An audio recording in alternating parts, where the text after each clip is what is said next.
Okay, welcome back to Super Sentai Review, episode number 417. Now, these episodes of King-Ohger I'm talking about here are episodes 24 to 26, which actually is the end of Act 1 of the show. Yes, the show only had 2 acts. Act 2 begins with episode 27. These 2 episodes in particular kind of wrap up a lot of storyline here with this one.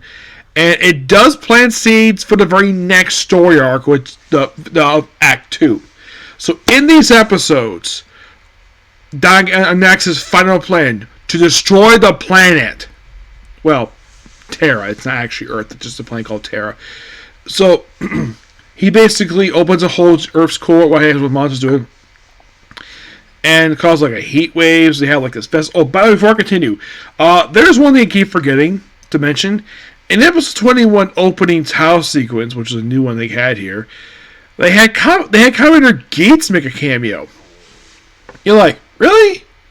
Yes, really. Commander Gates made a cameo in a dancing sequence in the episode. I was kind of surprised this was a dream sequence, but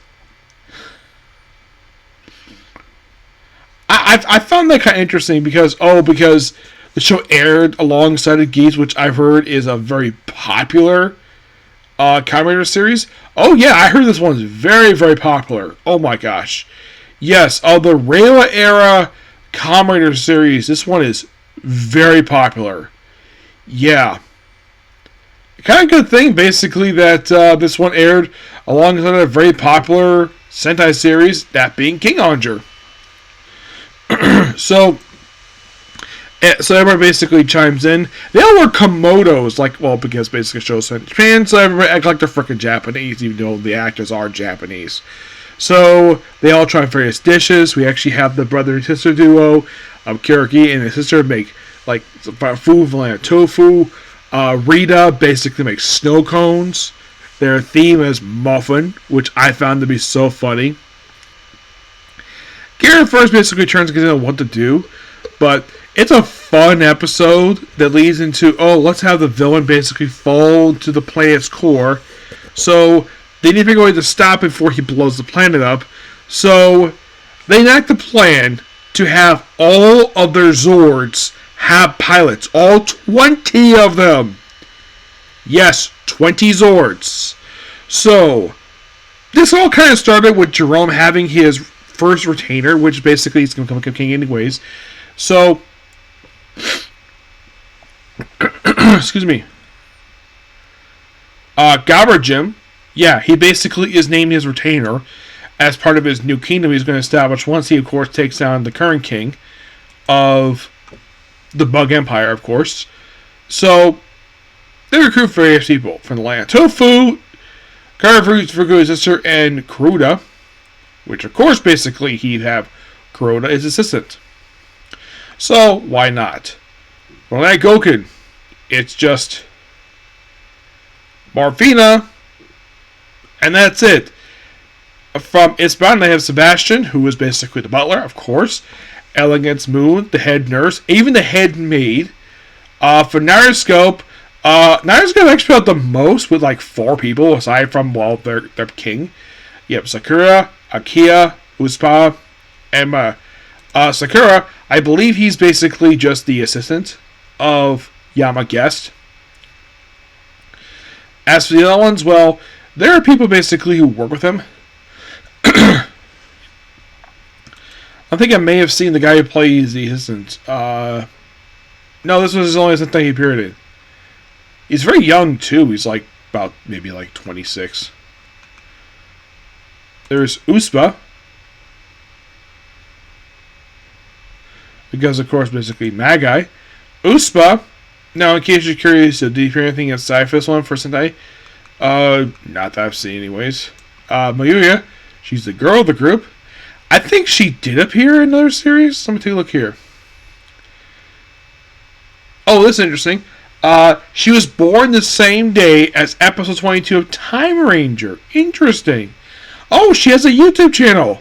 Yeah, she's a YouTuber. Could explain why she has married with the show. Makes sense. From Sodom, we have several people aside from the king himself. We have Brune, who is basically one of Gera's best friends, one of his childhood friends, Duga, his assistant, which I find to be interesting. The fact that, well, how good of a retainer he is. Oh, the fact that he basically didn't want to have people help him because he's got a family. All they had was just a researcher, just Kovuki.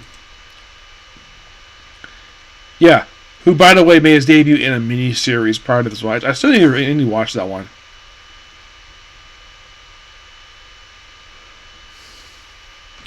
And this only was his second appearance in the series. When he appeared in episode 25. He appeared in 23. After, 26, he's not appearing until the last 2 episodes of the series. The actor who plays him, Katsikawa, who was born in 2001, which means probably was born when Time Ranger was happening. He has made an appearance in one series after this one, appearing as, well, I kid you not. Basically, what they did is they made the adult version of a character from Go-Kaiger appear in the 10th anniversary movie. Yeah, so, and they all form, basically pilot all the 20 Zords.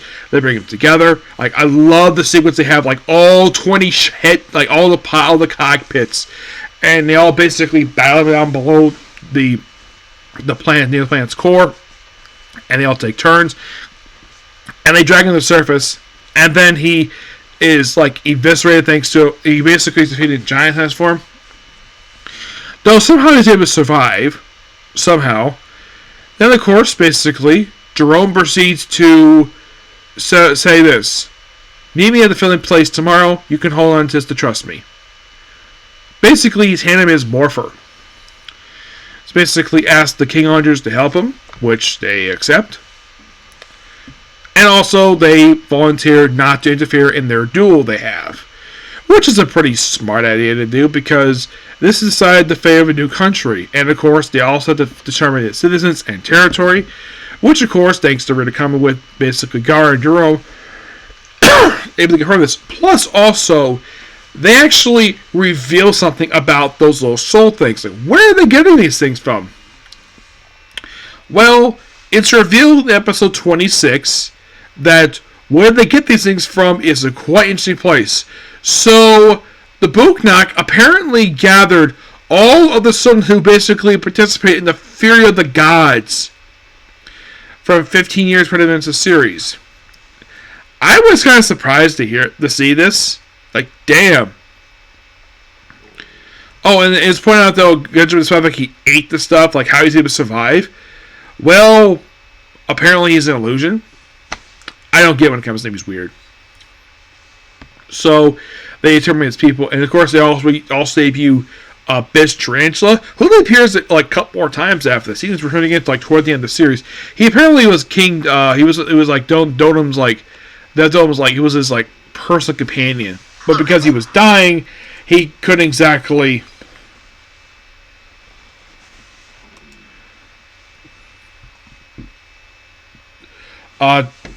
Desraku, that's his name, Desraku. Mm-hmm. Yep, so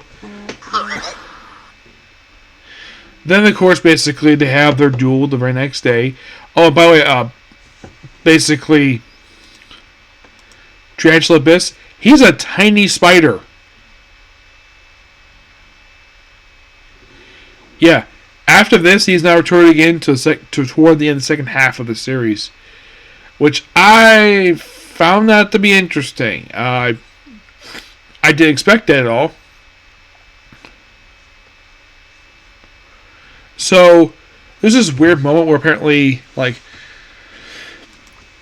he goes to confront, basically give him his soul to survive, but nope, he just turns him down. And then they have Jerome and him have their duel. Jerome gets his morpher back, and they have the duel. It's a really good fight here. And the fight's dragged to the surface. He, of course, is exposed to the sun. And then the Prime Minister decided, and of course they had this little speech where Gara basically apologized to him, kind of ending the war. Though, It seems as though he's about to accept his surrender, and of course, Jorah becomes new king, when the Prime Minister turns traitor and kills his boss. And it's revealed, oh, he's one of the one manipulating the whole war the whole time. Then he goes giant size. They summon God King-Ohger again. They kind of defeat him. And, of course, also Jerome is recognized as the sixth king of the kingdoms. This kingdom is the sixth kingdom under Terra. People are shocked the fact that they've accepted it as a kingdom. Well, major kingdom, but the thing is, he does think that it won't be like overnight per se, but basically he does this, but basically it might take a while for acceptance. And that kind of ends the first act of King-Ohger, which they say is actually first arc, more like a first act. Basically, it's like the first 26 episodes, which this is the end of. I also include Adventure Head movie. I gotta admit, basically, of course, some of the final thoughts on this first act. This is an amazing story arc. It basically drives the force of the series. I found it kind of interesting, though, for this first half, that it took to episode 19 to give the official name of the team. Like, they didn't have a name. They just basically were just a team of kings who basically just worked together to fight the villains of the series. And eventually, thanks to the former treaty being dissolved, then they decided to basically form a new organization. Well, King-Ohger, which is the name of their Megazord. Yep. But still a lot of fun here. Now, of course, before I discuss the next episodes of the series, I'm going to be doing a special and a movie. The special is based, and both related to Deca Ranger. Yep, I'm very much looking forward to watching these. Yep. So, that's pretty much a particular view. Please be sure to like, comment, subscribe, turn notifications, and do not hit this like button. So I'm going to go ahead and watch King-Ohger and probably watch my Dr. Stone video probably later. Probably when my stream might be able to watch Dr. Stone. Yeah, probably. So, until this next video. Bye.